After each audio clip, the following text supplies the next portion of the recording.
Bueno, muy bien. Vamos entonces a empezar a continuar, con estabilización de suelos. Vamos a ver los diferentes tipos de estabilización. Estabilización mecánica, estabilización física y estabilización físico-química. La estabilización mecánica comprende el manipuleo y compactación de suelo para obtener su densificación. Repito, la estabilización mecánica comprende el manipuleo y la compactación del suelo para obtener su densificación. Esa es la mecánica. Abarca todo el proceso constructivo que debemos hacer, cómo debemos mezclarlo, cómo debemos humedecerlo, cómo debemos distribuirlo, cómo debemos compactarlo para obtener su máxima densificación. La estabilización física se busca, se busca una granulometría adecuada, agregando material granular o cohesivos al suelo primitivo.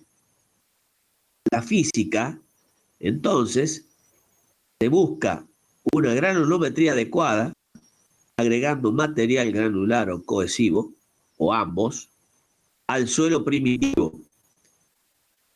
La estabilización física, entonces, es buscar una granulometría adecuada, con todos los materiales necesarios, para obtener una buena mezcla que resulte, entonces, una buena densificación, una buena resistencia, un buen CBR y todo lo que vimos anteriormente. Esa es la física. Fundamentalmente, entonces, lo que vamos a hacer es trabajar con la granulometría de los agregados en las físicas. La estabilización físico-química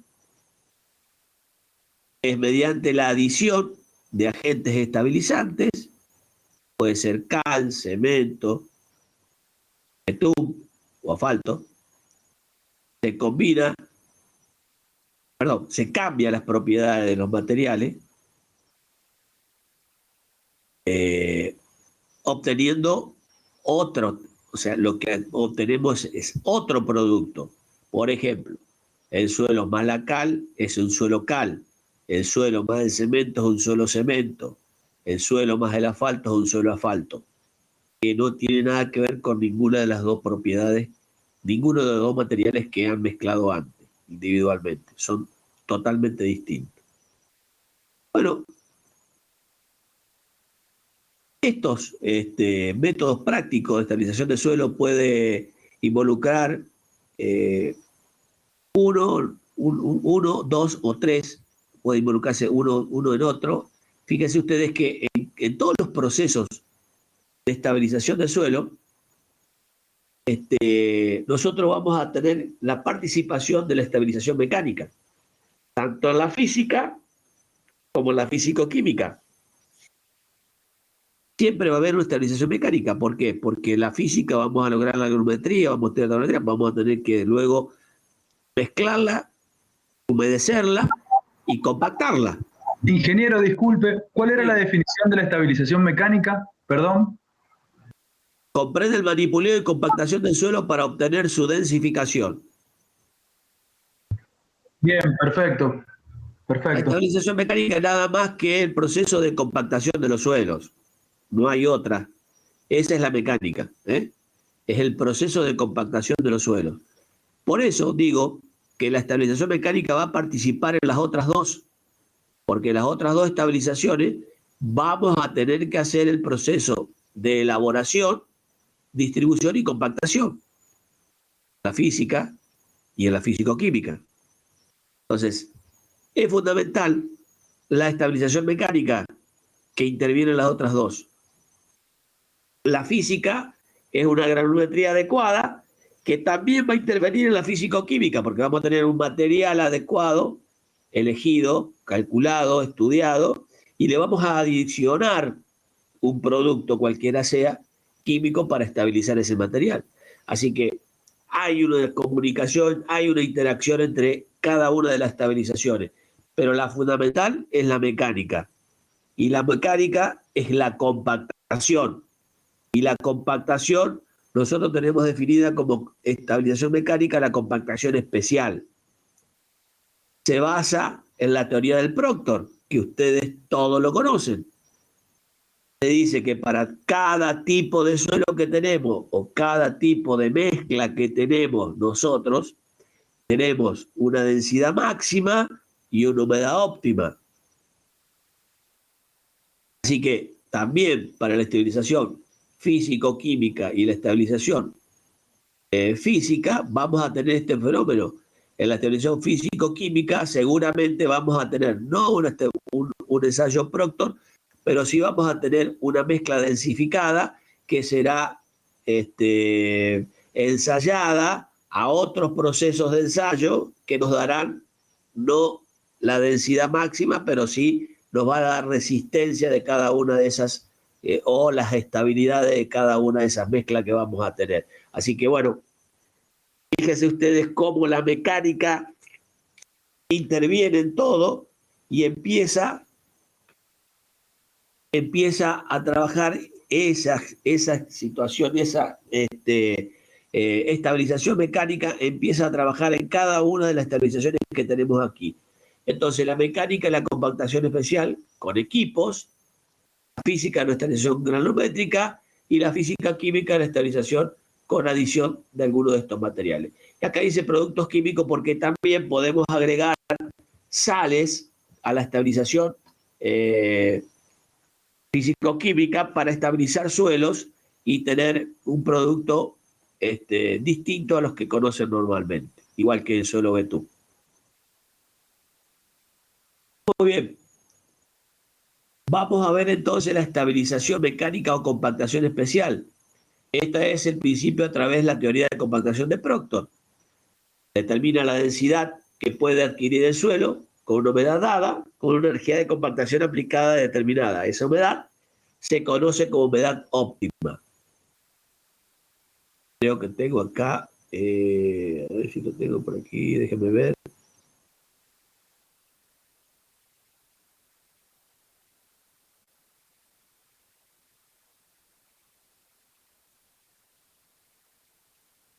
Sí. Salteando algunas diapositivas, ustedes ven que esta es la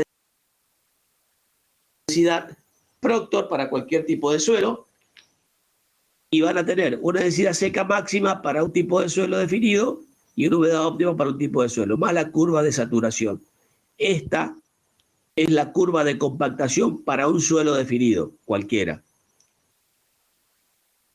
Esto nos dice a nosotros, en este punto hemos adquirido la máxima densificación del suelo con una humedad que define, óptima, que se define, y que puede variar si se le sigue agregando humedad, desciende la densidad, y si le falta humedad, también desciende la humedad. O sea que el entorno a trabajar con la humedad óptima va a ser muy, muy cortito.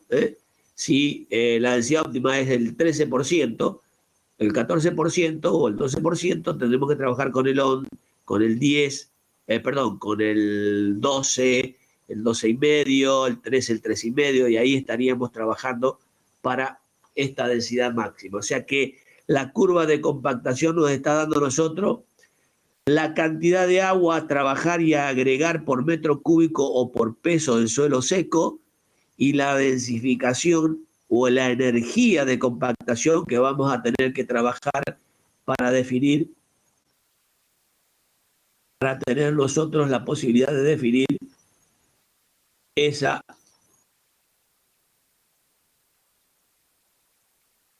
densidad.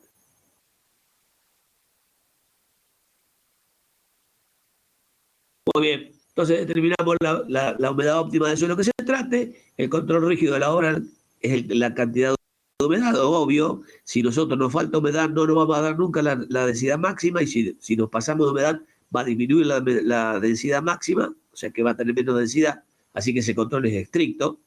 Y el control máximo de compactación, que bueno, acá esto se estipula y vamos a ver de acuerdo a qué capa vamos a tener que controlar y ser riguroso con los controles máximos de densidad. Generalmente, en las subrasantes estamos trabajando al 95% de la densidad Proctor. En las bases, en las subbases y bases al 100%. Casi siempre al 100%. Podemos tener 1% de diferencia, 99%, de la densidad Proctor de cada una de las capas que están construyendo. Eso está en las especificaciones técnicas de cada, o iría en las especificaciones técnicas de cada obra que se va a ejecutar. Vamos entonces a meternos directamente en la compactación del suelo, porque es este proceso mecánico que decíamos que hace que obtengamos la máxima densificación de los suelos. Y se busca mejorar esas características, esa resistencia, esa compresibilidad y el comportamiento de esfuerzo de formación de los mismos. Es decir, aquí lo que yo tengo que lograr con esta densificación, con esta compactación de suelo, es la máxima resistencia de los suelos o de esas mezclas que yo voy a elegir para cada uno de las estructuras que voy a calcular. Esta es la compactación del suelo. Es un proceso mecánico que trato de mejorar artificialmente su resistencia, su CBR, su compresibilidad y la resistencia a la deformación de esos mismos. Aquí tienen un proceso de densificación o de compactación de suelo. Esto que ven aquí es un pata de cabra, un rodillo pata de cabra autopropulsado, y ustedes están viendo un suelo fino. De pata de cabra, lo que ustedes ven, ahí está logrando su máxima densificación. Es decir, con las pasadas de ese pata de cabra, con su peso, y algunos son vibratorios también, y su vibración, logramos su máxima densificación de ese suelo o de esa capa de suelo que estamos trabajando. Una muestra, ya vamos a ver otro tipo de equipos de compactación, pero este es un equipo, el pata de cabra. Pata de cabra significa, se llama porque todas estas pezuñas que ustedes ven ahí semejan la uña de una cabra. La uña de una cabra, naturalmente se vio que donde pasaban las cabras, la densificación del suelo era excelente. Entonces se simuló un equipo que tenía las pezuñas de la pata de una cabra. Estas son las pezuñas, este equipo. Hay distintos tipos, ya lo vamos a ver perfectamente, hay distintos modelos, pero bueno, esto es uno de ellos, donde lo que hacen es hacer distintas cantidades de pasadas, hasta que ustedes ven que esto va rebotando en el suelo, como ustedes ven aquí, ven, perfectamente se está viendo ya que la capa está terminándose de compactar. Esto es una densificación de un suelo fino con un equipo pata de cabra. Bueno, y aquí esto es el ensayo de compactación en laboratorio. Yo no me voy a detener. No sé si vos querés decir algo, Alfredo, si estás a la escucha ahí, si querés agregar algo sobre el ensayo de compactación. A ver, del ensayo compactación Proctor, bueno, entiendo de que ya lo manejan y lo han visto. Yo no sé si alguno de ustedes en algún momento ha avanzado sobre esto o ha visto que en estos momentos hemos logrado, o al menos nosotros en el laboratorio hemos logrado, perdón, no en el laboratorio, en campo hemos hecho mediciones y hemos llegado a veces a que hemos encontrado hasta el 103 o 104 de densidad Proctor. Pregunto, ¿le parece posible a alguno de ustedes o a todos poder llegar a un porcentaje mayor de la densidad Proctor? You are now unmuted. Sí, el Proctor tiene una energía ya predefinida. Si nosotros en la obra aplicamos más energía que la que dice el Proctor, podemos llegar a más densidad, porque el Proctor era con cierto martillo a cierta altura, tanto número de golpes en tantas capas. Si nosotros jugamos aplicándole más energía, podemos lograr más densidad. Sí.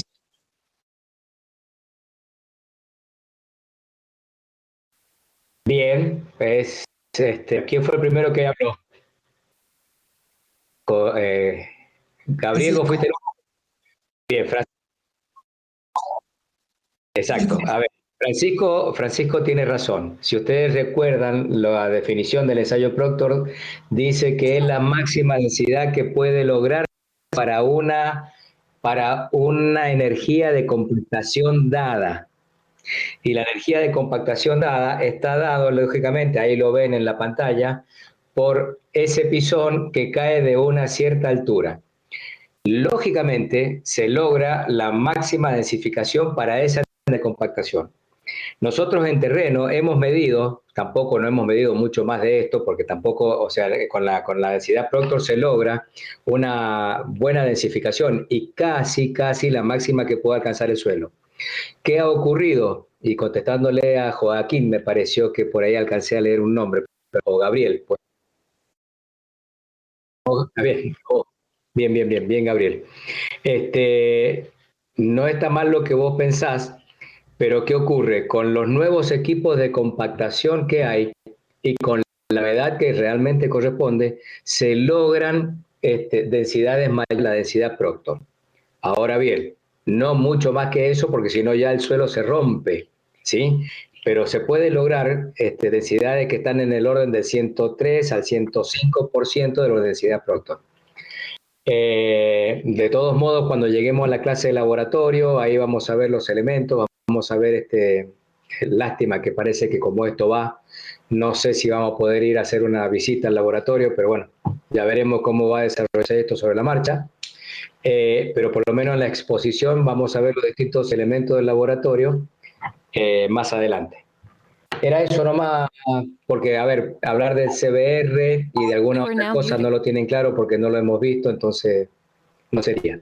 Pero volviendo al tema, Gabriel, no creas que vos vas a tener un gasto de dinero excesivo, porque no hay mucha diferencia entre la densidad Proctor y lo que podrías lograr con tus nuevos equipos de compactación. La mayor densificación logres del suelo, siempre va a estar mejor vos para tu paquete estructural o lo que vayas a colocar por encima de eso. Ingeniero, Diga. yo a modo de comentario también recuerdo que en mecánica de suelo nos dijeron que en Estados Unidos, cuando empezaron a existir las máquinas más grandes y más potentes, idearon la norma del ensayo Proctor modificado, que justamente usa un martillo más grande y lo deja caer desde más altura. Entonces ahí se obtiene una curva con mayor energía de compactación, que es un poco más acorde a los equipos actuales. Claro, pero así todo esto como ha seguido avanzando, logramos densidades que están por encima de la densidad Proctor del Proctor modificado. Pero además el Proctor, acordate, si ustedes se acuerdan, el Proctor tenemos también los distintos ensayos para las distintas granulometrías máximas de los suelos, ¿sí? ¿Y qué ocurre también? Recuerden que ustedes para hacer el ensayo Proctor, ustedes tienen que hacer un corte, y lo mismo lo vamos a ver más adelante en el CBR, ustedes tienen que cortar en el material de 3/4, ¿sí? Porque, por ejemplo, si yo tengo una 1A, bueno, que tal vez no lo tengan tan presente, porque capaz que ustedes venían con la clasificación de Casagrande aún, en una 1A o una 1B, que es un suelo de muy buena calidad, si tengo un determinado valor de material que está por encima de 3/4, cuando yo vaya a hacer el ensayo de Proctor, tengo que realizar un corte. La norma, ¿sí?, que es algo que ustedes tienen que ver, y las normas no es necesario que se aprendan los valores, como le decía Roberto en la clase anterior. Ustedes de la norma no tienen que aprenderse los valores, ni tampoco cuando vayamos a ver sales y cosas esas, cómo se prepara una de las sales. Ustedes lo que se tienen que aprender es el concepto fundamental de la norma y qué perseguimos y qué significa que nos den dentro de ciertos valores o que dé por fuera de ese valor. Eso es lo que sí es fundamental que ustedes sepan de la norma. Lo que les decía, cuando ustedes tienen un material grueso y cortan en 3/4, la norma dice que tienen que reemplazar hasta el 15%, es decir, tengo que reemplazar lo que está por encima de 3/4, recuerden, por lo que me pasó en el tamil 3/4 y lo que me quedó retenido en el 4. Y muchas veces ocurre que ustedes terminan ensayando un material que no es el que verdaderamente van a tener en obra o tenían en obra. No sé si soy claro. Porque cuando ustedes tienen que hacer cuando hacen el corte en 3/4 y tienen que hacer estos reemplazos, terminan teniendo un material tal vez teórico para que nosotros podamos realizar el ensayo en el molde que tenemos, pero no es realmente el material que tenemos en obra, ¿sí? Por eso, cuando yo voy a obra y hago determino la densidad que tiene, ya sea con el método del cono de arena o con densímetros nucleares, que lo veremos más adelante, es probable de que yo pueda encontrar densidades mayores. ¿Por qué? Porque lo que yo ensayé no es el suelo que verdaderamente tengo en obra. No sé si fui claro, si hay alguna duda, pregunten nuevamente. No, quedó claro, quedó claro. No estuvo muy claro. Básicamente que hay una desviación entre las condiciones reales y las condiciones de laboratorio, sobre todo por los cortes que hacemos en la oficina, en el laboratorio. Sí, señor. En el laboratorio. En el laboratorio tenemos que hacer, por norma, tenemos que hacer cortar en 3/4 y reemplazar el porcentaje de material que está por encima hasta el 15%. Bien, Bien, Roberto. muy bien. Entonces, la eficacia de compactación en obra, la naturaleza del suelo a compactar, la elección adecuada del tipo, peso, pisón, inflado neumático, si es neumático, inflado neumático, el área de contacto, la influencia de la vibración, la energía específica de compactación, que se le entrega al suelo por unidad de volumen, es decir, cómo debemos compactar, cuáles son los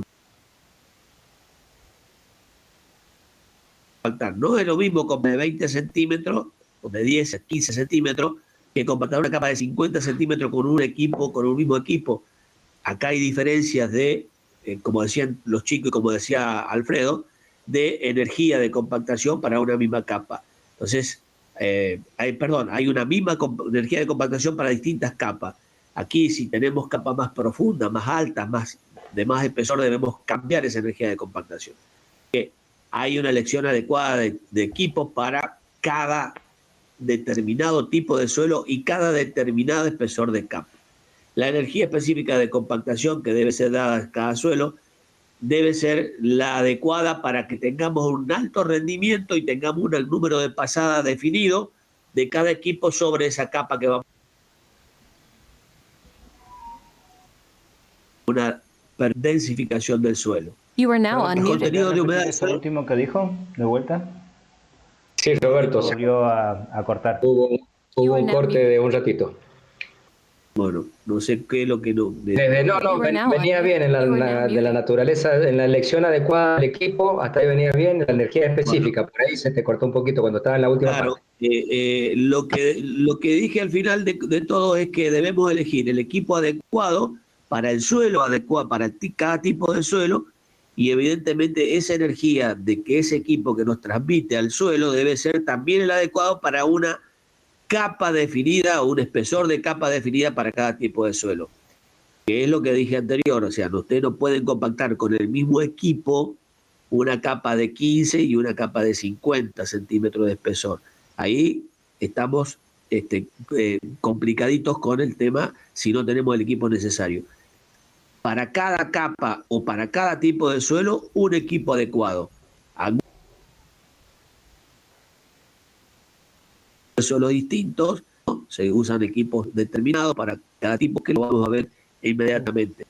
Pero bueno, lo que tenemos que hacer es transmitir una energía necesaria y adecuada para lograr su máxima densificación con una humedad óptima que debemos controlar ese contenido de humedad, debemos verificar el contenido de humedad, debemos tenerla perfectamente individualizada, porque si nos pasamos o nos falta, evidentemente la densificación no está acorde con lo que debemos lograr, lo que debemos obtener.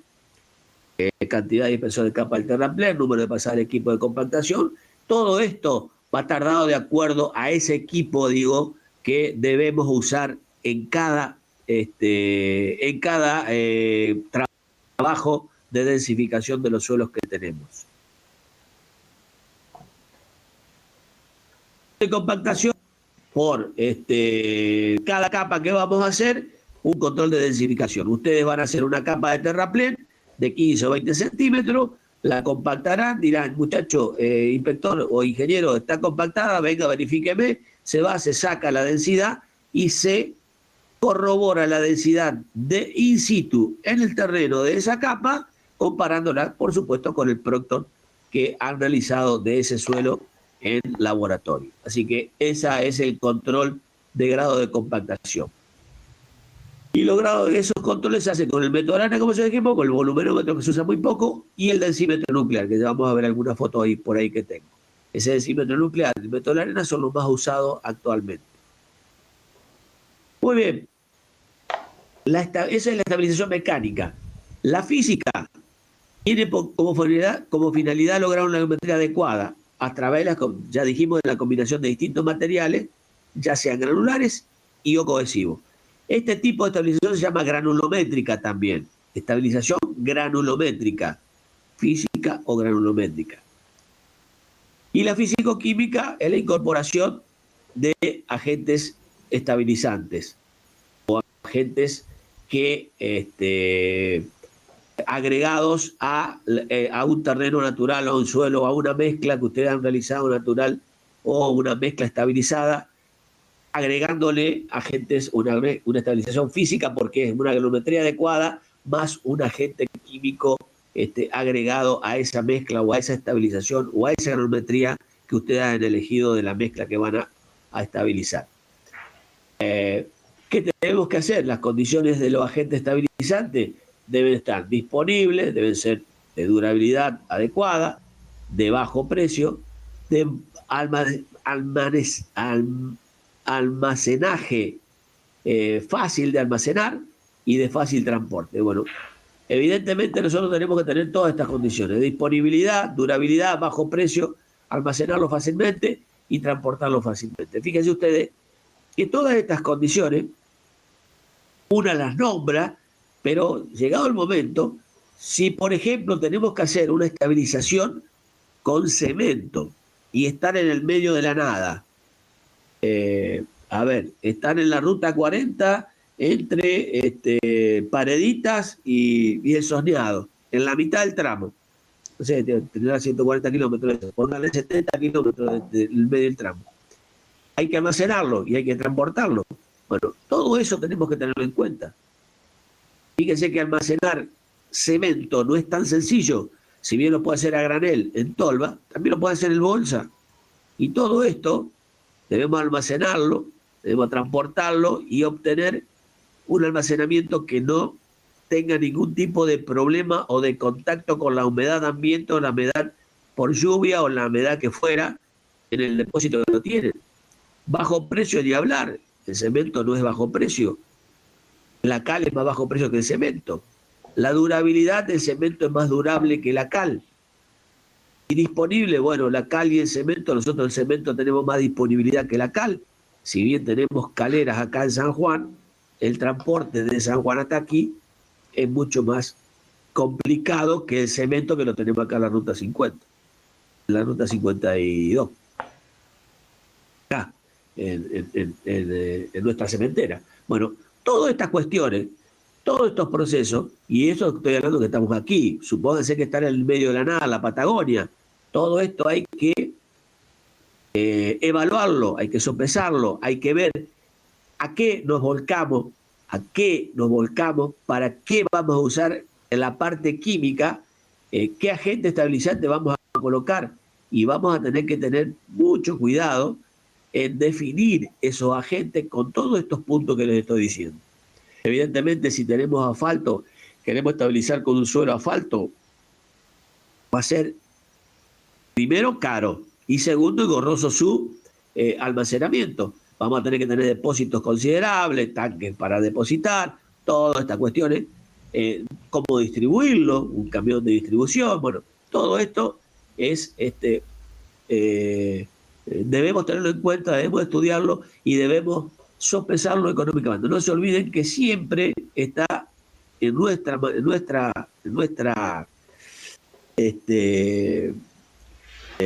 materia, está en nuestros trabajos, el tema del dinero, del costo de la cosa. Más allá de que ustedes propongan una solución técnica adecuada, yo quiero que ustedes me digan la solución técnica más barata. Quiero saber el costo de la cosa, quiero ver, porque me pueden me puede decir, sí, yo puedo traer material de Marte, lo compacto aquí y se comporta de 10. Bueno, hay que traerlo de Marte, ¿no? Entonces, ese es el punto. La solución técnica la van a tener siempre, siempre la van a encontrar. Ahora, definamos una solución técnica económica que sea igual o comparable a esa cara. Para soluciones técnicas caras, cualquiera.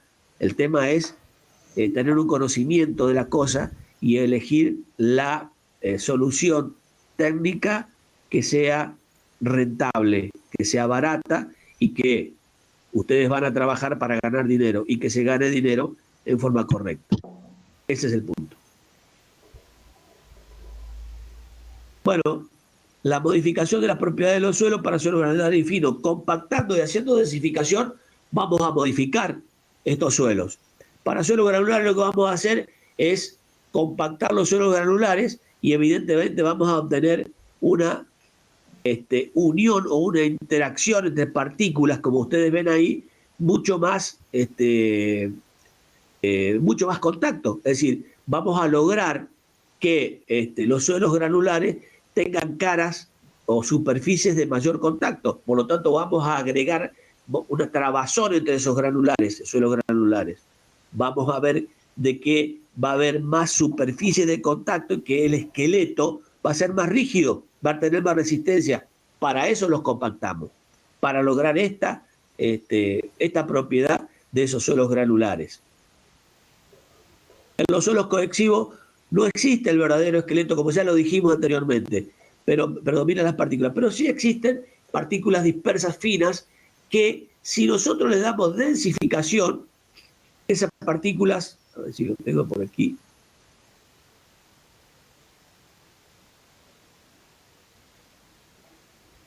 Si nosotros le damos densificación a esas partículas finas, va a ser algo parecido a esto.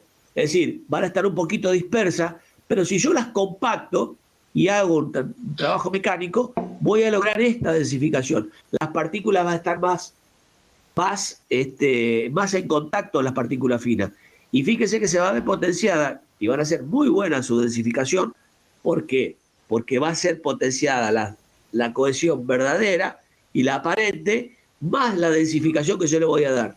Así que esto es la justificación de la compactación de los suelos para lograr mayor contacto entre las partículas y dejar menor espacio libre entre ellas, menor vacío entre ellas.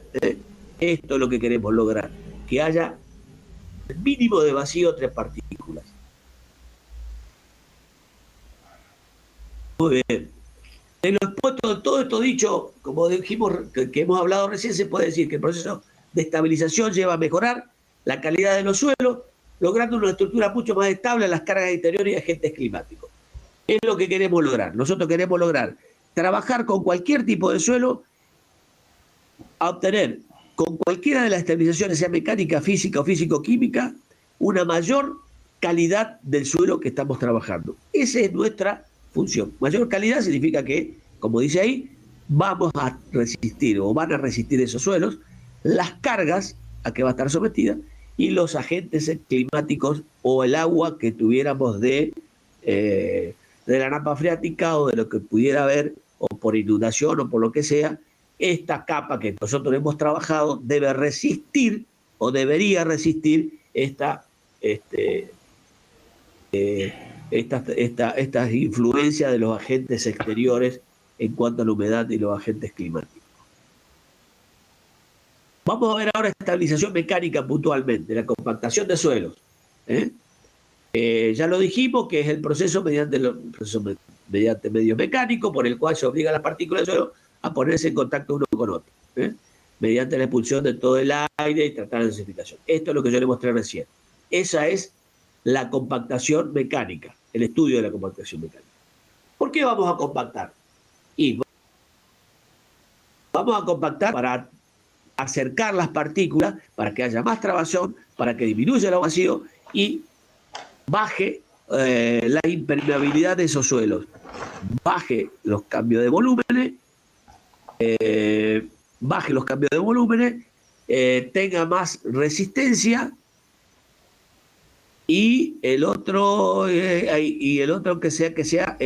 baje su permeabilidad, que es lo que está diciendo acá. Bien. Variables que intervienen: la humedad, el tipo de suelo, la energía de compactación. La humedad, para cada tipo de suelo tenemos una cantidad de agua definida. La energía de compactación, para cada tipo de suelo tenemos energía de compactación y tipo de suelo y humedad definida. Así que ahí fíjense ustedes cómo vamos a ir trabajando con los distintos tipos de suelo, la energía de compactación que le vamos a dar y la humedad que va a tener cada tipo de suelo. Ahora vamos a ver unas densidades de distintos tipos de suelo. Ya lo vamos a ver. La densidad aparente del suelo es la relación entre el peso del suelo seco y el volumen, incluido sus vacíos. Esa es la densidad aparente del suelo. La relación entre el peso del suelo seco y el volumen, incluido sus vacíos. La que yo les mostré recién. Esa es la densidad del suelo. Ahí tenemos la densidad del suelo para un tipo de suelo cualquiera.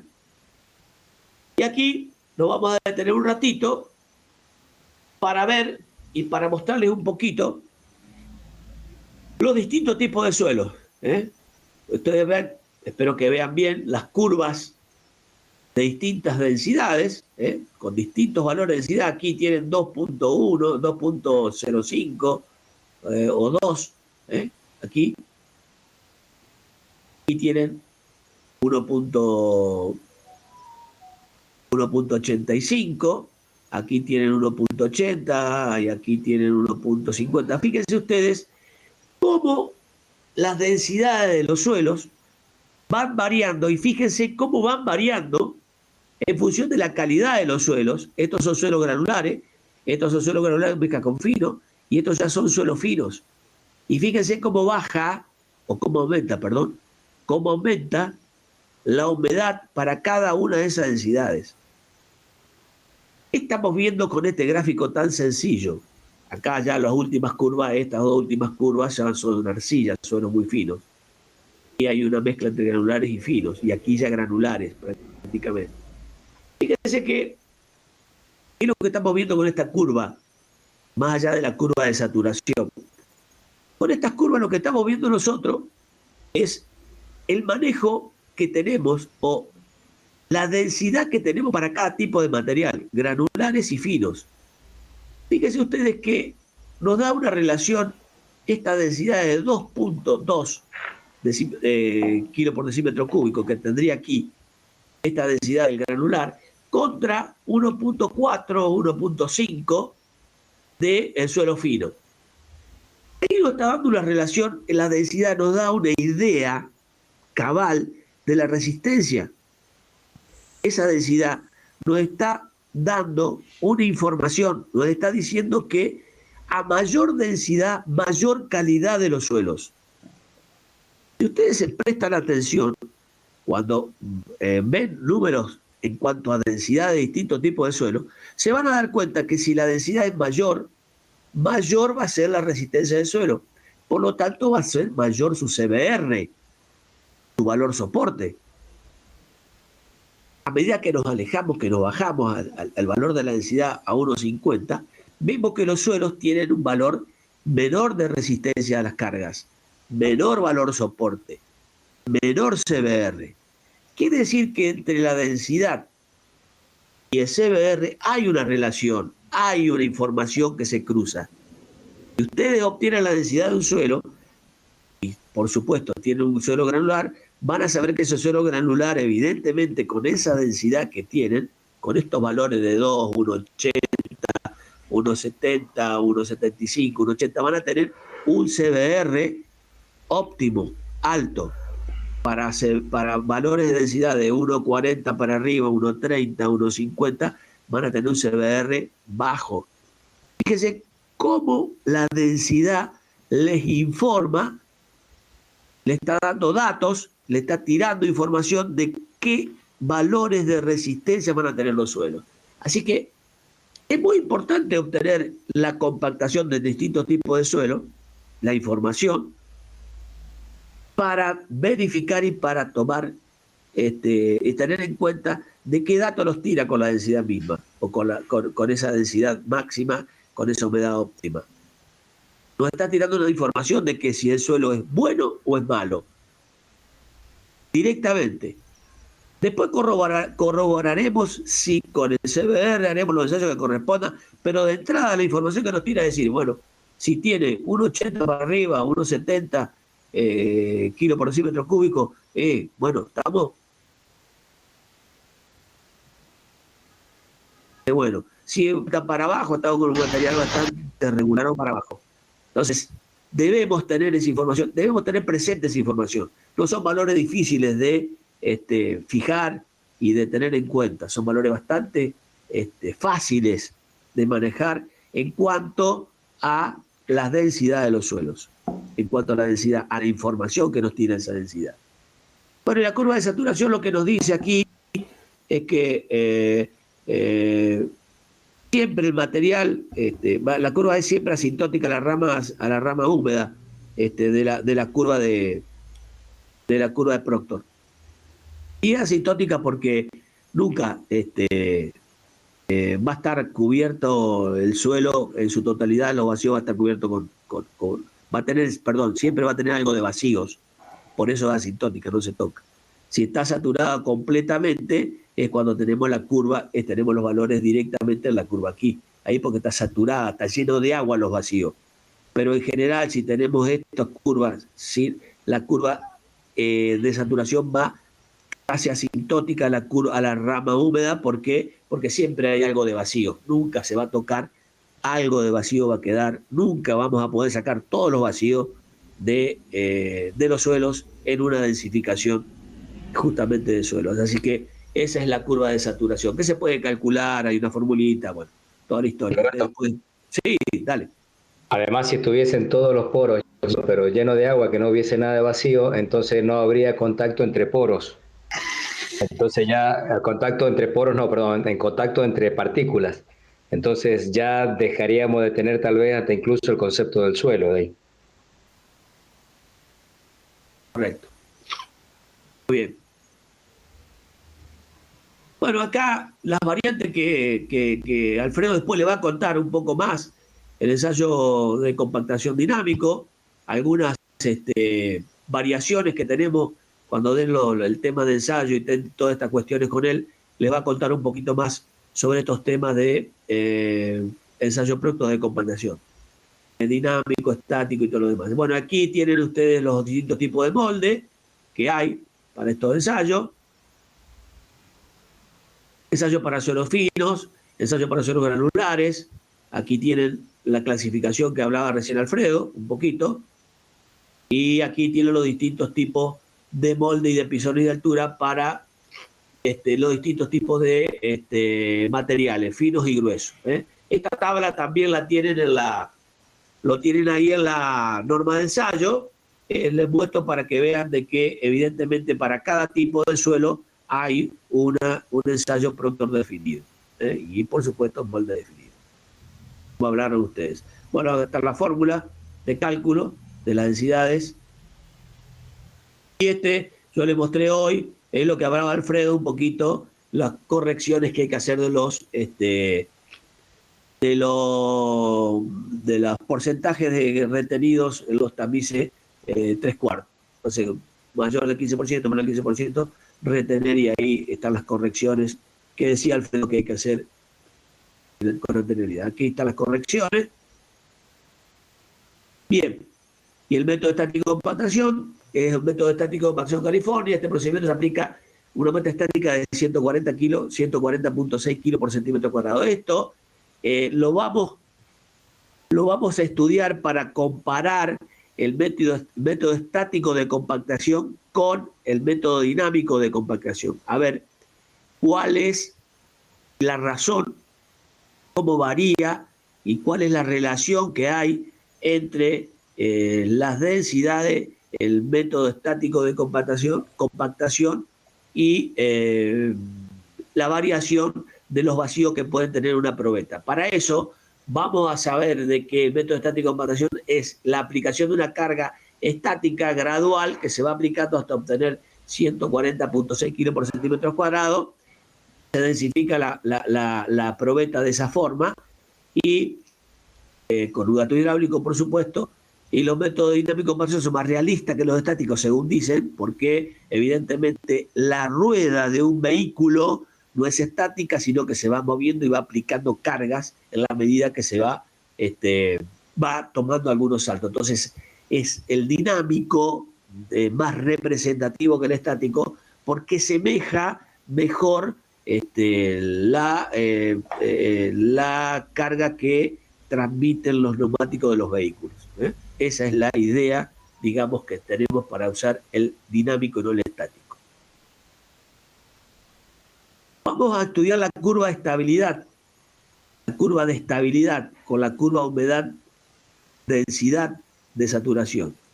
Vamos a estudiar la curva esta para definir nosotros y para ver cuál es la resistencia, cuál es el trabajo que tenemos que hacer para nosotros poder definir en qué lugar de la curva vamos a trabajar. ¿Por qué trabajamos sobre casi, digamos, que la densidad máxima?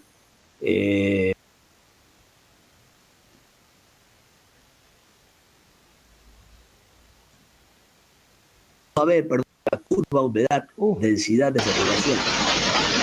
Lo perdimos, ¿Qué pasó? Se cortó. Los últimos 5 segunditos se cortaron. Bueno, no, que les decía que vamos a ver... Cuando cambiaste de diapositiva ahí se cortó. Ajá. Bueno, vamos a estudiar la curva de estabilidad.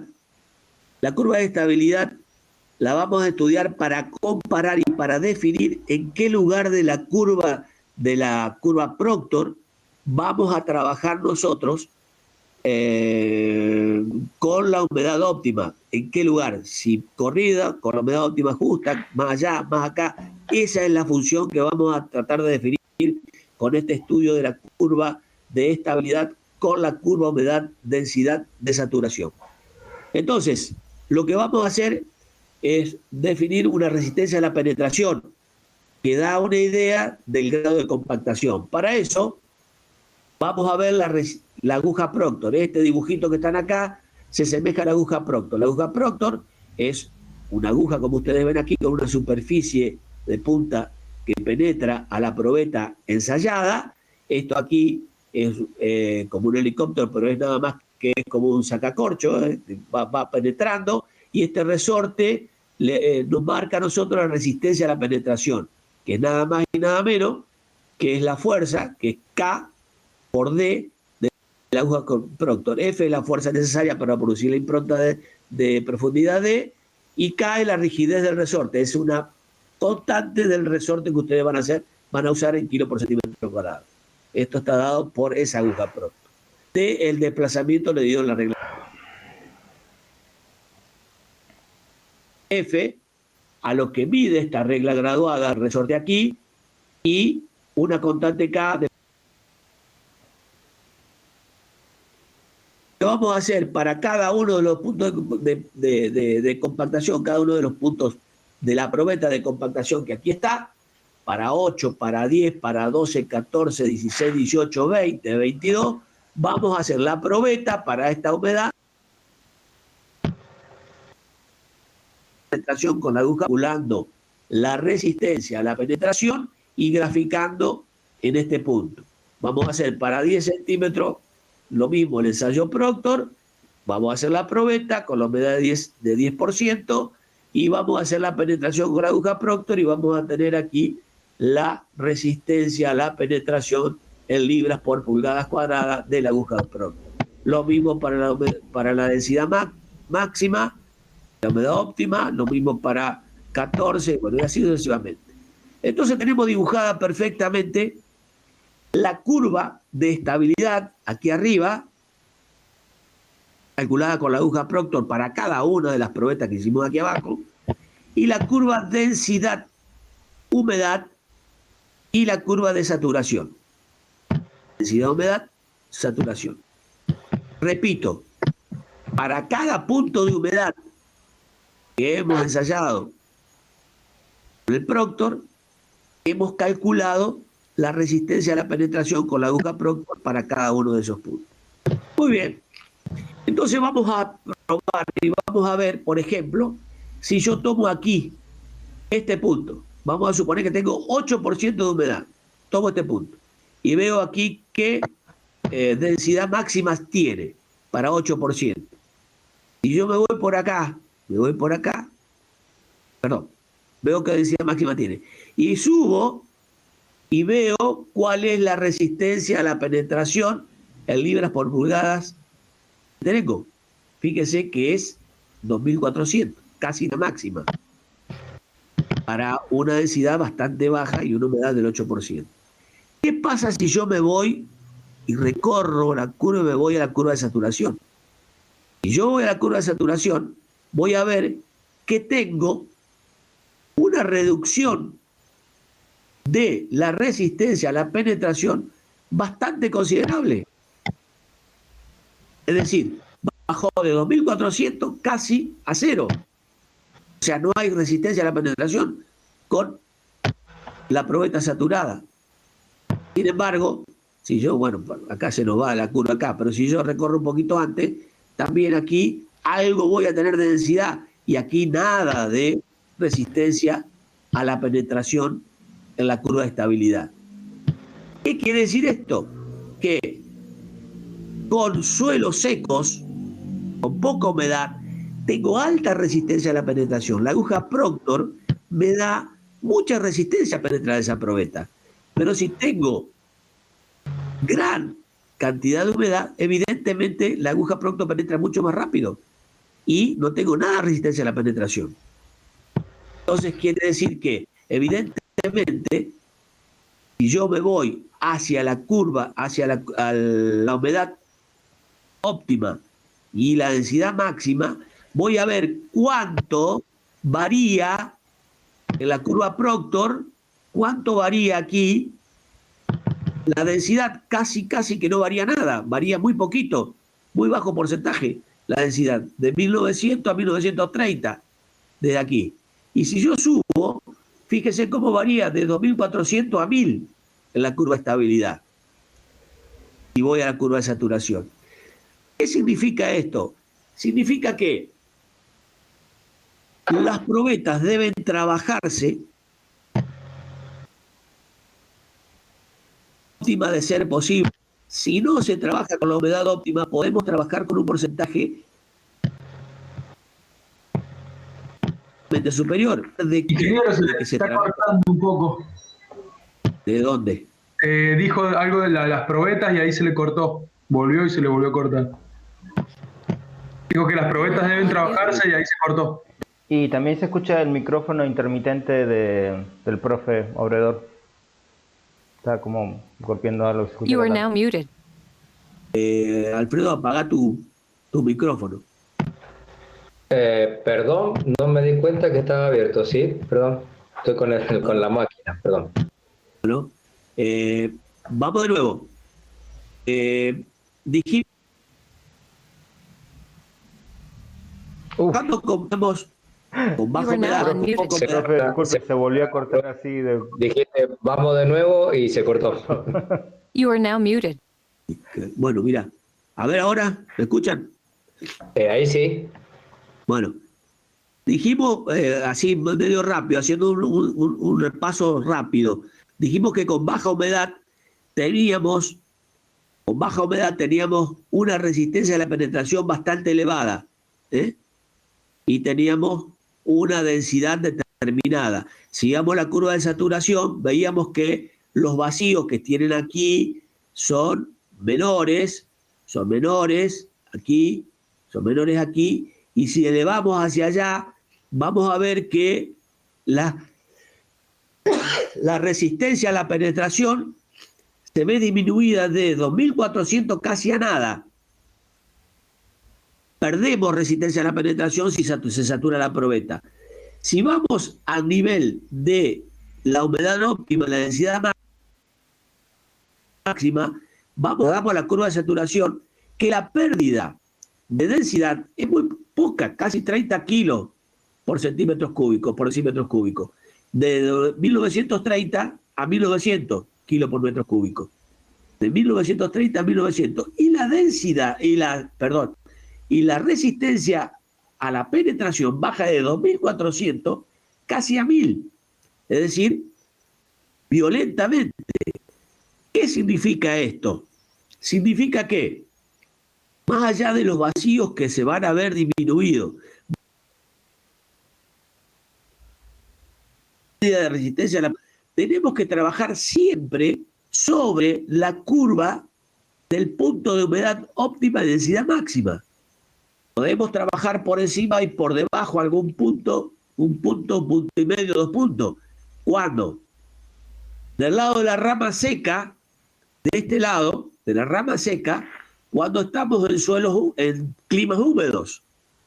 Del lado de la rama seca, cuando estamos en climas húmedos. Del lado de la rama húmeda, cuando estamos en clima seco. Entonces, las densidades, los trabajos de compactación deben realizarse siempre sobre valores de la humedad óptima del suelo. Podemos reducirlo si estamos en lugares hacia la rama seca, si estamos en lugares húmedos, y hacia la rama húmeda si estamos en lugares secos. Entonces podemos aumentar un poquito la humedad para, si estamos en lugares secos, la humedad ambiente se toma ese porcentaje de humedad aumentada para poder trabajar con la humedad óptima casi siempre. La realidad es que siempre se debe trabajar sobre la humedad óptima para lograr la máxima densificación. Las pérdidas o disminución, aumento o disminución de humedad son importantes, las pérdidas de densificación. Y esto comprueba de que si bien la resistencia a la penetración de los suelos, que son secos, están del lado de la...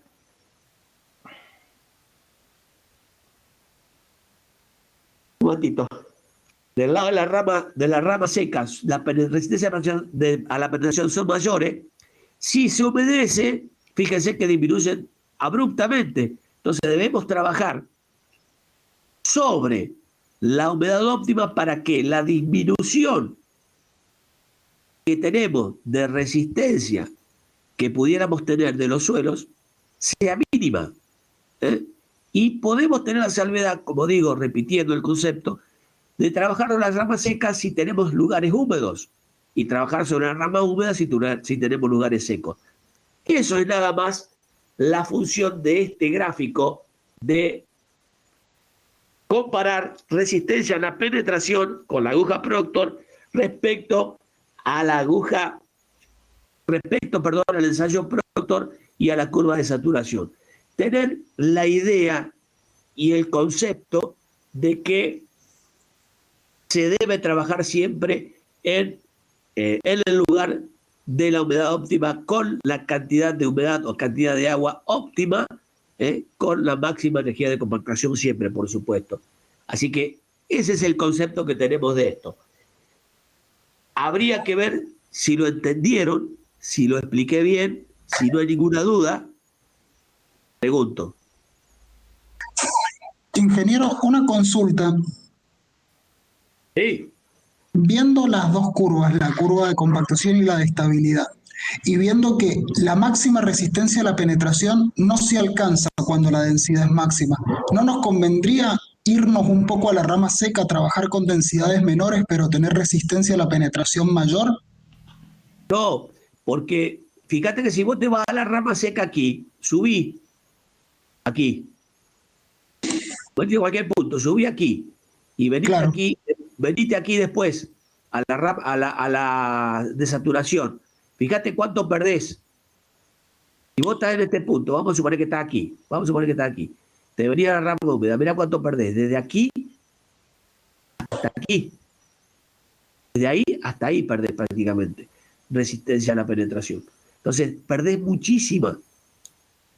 Eso pasaría cuando llueva. Claro, cuando se humedece, o cuando se satura, o cuando puede estar saturado. Porque puede ser que tu terreno, tu estructura se sature en algún punto de la vida, en algún momento. Puede ser, o no, pero puede ser también. Entonces tenemos que tener en cuenta esa situación. Por eso debemos trabajar siempre No escuché. No, dije, claro, como que afirmé. No, está bien. Y fíjate también, aquí tenés los porcentajes o volúmenes de vacío. Fíjate cómo disminuyen los volúmenes de vacío y cómo van aumentando a medida que va bajando. O sea, fíjate vos cómo los vacíos van incrementándose a medida que nos vamos alejando en la curva de densidad, a medida que tenemos poca humedad y el suelo, evidentemente, viste, el suelo, evidentemente, cuando está seco es muy resistente a la penetración, ¿es cierto eso? Porque el suelo seco resiste la aguja, resiste la penetración de la aguja. El suelo húmedo no, la aguja penetra mucho más rápido, evidentemente, va a ser mucho más fácil su penetración. Así que fíjate vos que está muy bien relacionada estos dos para nosotros determinar que el concepto de trabajar aquí, fíjate vos que en la humedad óptima aquí y suponete la óptima, fíjate cuánto desciende de aquí, del punto B a este punto. La resistencia a la penetración desciende casi nada. ¿Ven? De B aquí. Cuando tenemos óptima y después llega a saturarse. Suponete que de la óptima estamos saturados. La óptima es este punto de la resistencia a la penetración. Nada.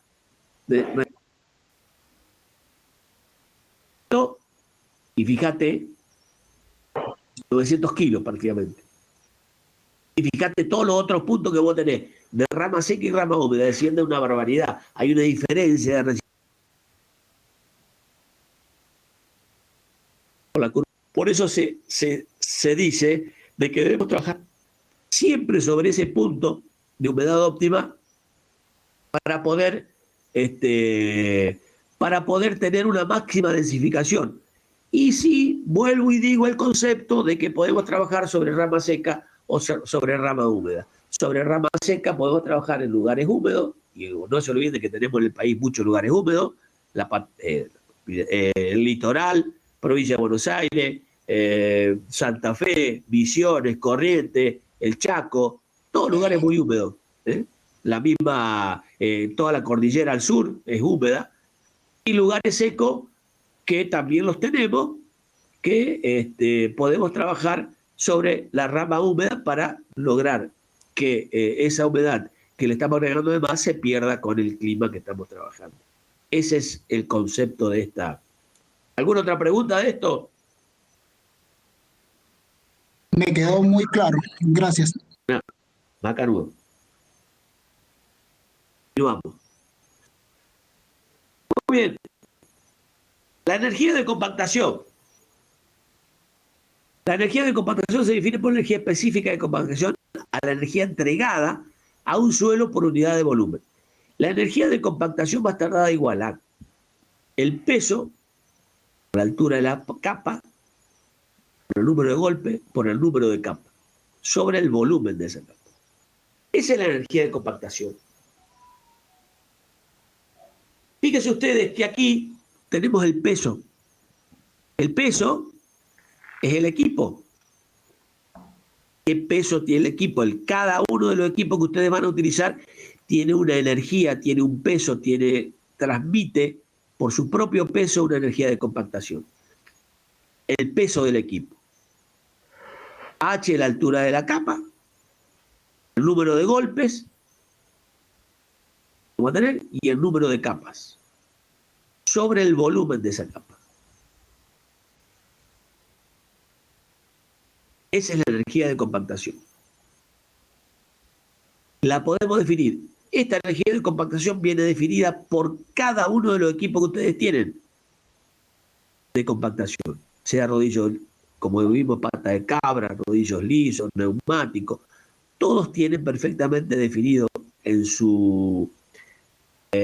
el manual de funciones de cada uno de los equipos, tienen perfectamente definido cuál es la energía de compactación que transmiten. Está definida por esta formulita. La energía de compactación entonces es la energía específica que es entregada al suelo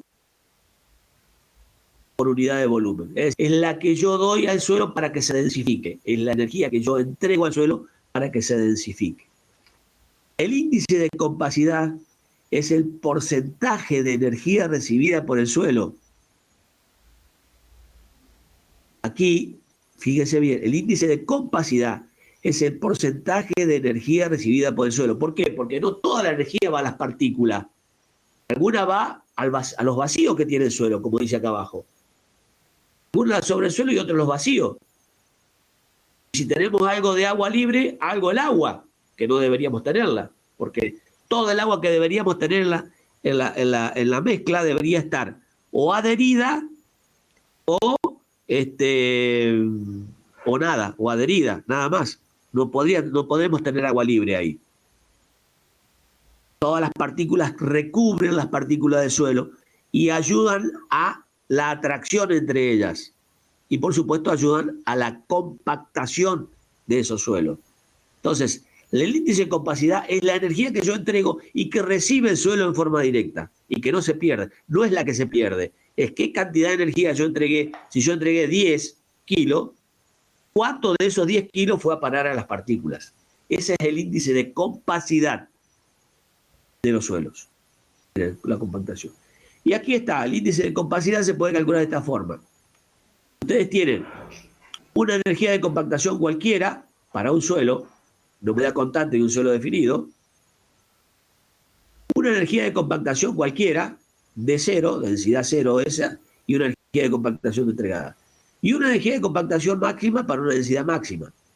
Con estas dos curvas, con estos dos valores, perdón, podemos hacer esta curva. Y esta curva, o esta recta, nos marca un ángulo. Ese ángulo es nada más y nada menos que el logaritmo de la energía de compactación máxima, esto, de aquí hasta aquí, menos el logaritmo de la energía de compactación de sub cero, dividido la densidad máxima sobre la densidad de sub cero. Ese es el índice de compacidad para un suelo definido, para una humedad constante.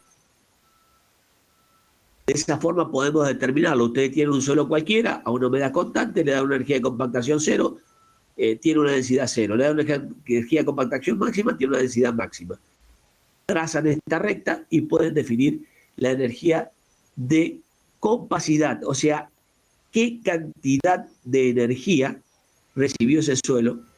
¿Para qué necesitan esto? Y para saber qué cantidad de pasada o cuánto, si yo gasté 10 kilos por cada metro cúbico de suelo, ¿cuánto recibió de esos 10 kilos mi suelo de compactación, de energía de compactación? Nada más que para eso. Es para ver cuánto recibe de lo que yo doy el suelo que estamos compactando. Un ensayo bastante útil si lo quieren hacer y si quieren tener bastante corto las densidades cuando tenemos grandes volúmenes de suelo a compactar. Y esta otra es una función del equipo disponible. ¿Qué equipos elegimos de acuerdo al logaritmo de la energía de compacidad, de compactación, perdón? ¿Qué equipo elegimos o qué equipo podemos elegir, el 1, el 2, el 3, el 4, si tuviéramos todos estos equipos, o qué equipo sería necesario colocar en función de ese equipo disponible en el momento para ver qué número de pasadas va a ser la correcta para tener la máxima energía de compactación de estos suelos? Entonces, fijémonos, a ver, si yo tengo una energía de compactación determinada, que tengo que determinar por el ensayo de compactación máximo, la densidad máxima que voy a tener que ver qué número de pasadas voy a tener que realizar con el equipo 1, el equipo 3, el equipo 4, y ver cuál es me da esa energía de compactación con el menor número de pasadas. ¿Y cuál va a ser? Y ya lo hablaron ustedes mismos, el que tenga más energía que aportar al suelo que están compactando, el de mayor peso o el de mayor vibración. Lo hablaron ustedes, lo dijeron, no sé si el Francisco lo dijo o quién lo dijo, el equipo que tenga mayor transmisión de energía, de compactación, va a ser el que vamos a tener que utilizar. cualquiera de ellos, el 1, el 2, el 3, el 4, no sé cuál sea, pero cualquiera de ellos que tenga la mayor energía de compactación, evidentemente va a ser el que tenga el menor número de pasadas y que me va a dar esa energía de compactación que necesito. Así que esto es muy sencillo de elegir. Y evidentemente es muy raro por ahí que tengamos tantos equipos para compactar un suelo. Generalmente se tiene un solo equipo y se da el número de pasadas necesario, haciendo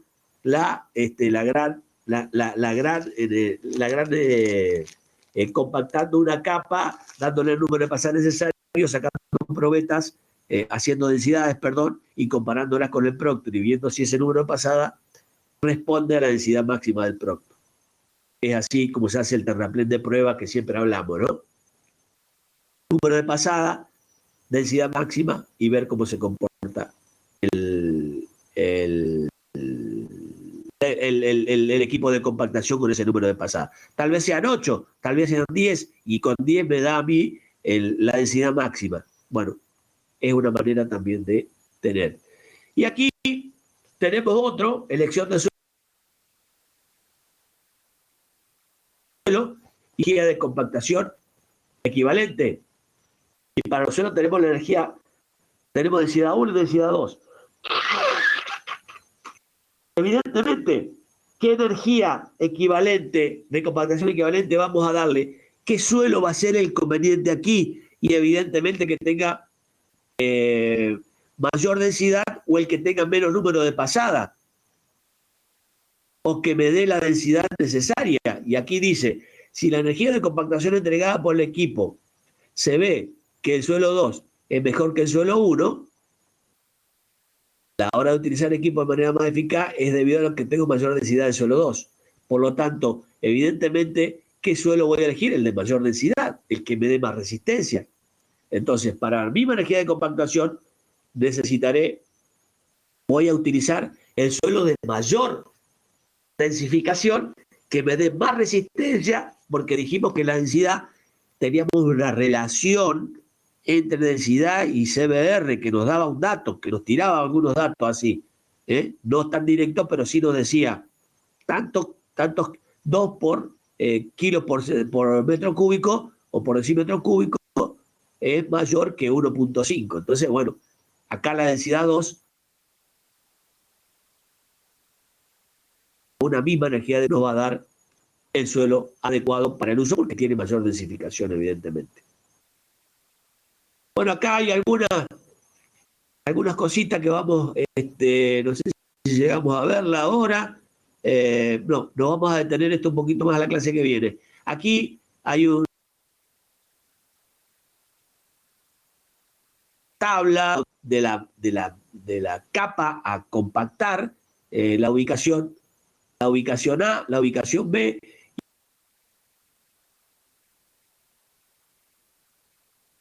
Parece que no. ¿Cómo trabajamos la capa A y la capa B si tuviéramos desmontante esto? ¿Por qué? Si tuviéramos terraplén no hay problema porque con la capa B estamos llegando con el terraplén aquí y a este punto de aquí estamos llegando con la subrasante, así que no tendríamos problema. Pero si tenemos desmonte, tenemos otro problema, que es el que vamos a ver la clase que viene. Y nos va a faltar los equipos de compactación, que lo vamos a hacer bastante rápido. Entonces, el jueves que viene,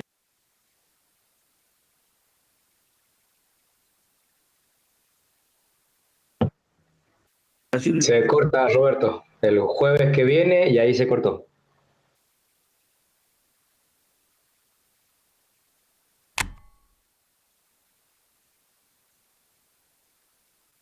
You are now unmuted. Se enojó Roberto, che, se calentó. Parece que se le desconectó el ruido. No, bueno, seguramente estaría diciendo que la semana que viene... Ahí apareció. No, pensábamos que te habías enojado y te habías ido, Roberto. Se calentó nomás, sí, fue cierto. Bueno, chicos, por la duda que no se pueda conectar, la semana que viene continuamos también a las 14:30. Bueno, seguimos con este tema. Buen fin de semana y cuídense. Nos vemos. Muchas gracias, ingeniero. Dale, gracias, ingeniero. Muchas gracias. Sí, los viernes a las 3. Recuerden que los viernes a las 3 la parte práctica y tal vez alguna clase de teoría también, pero siempre los viernes es a las 15. Nos vemos, que sigan bien. Chao, chao. Gracias.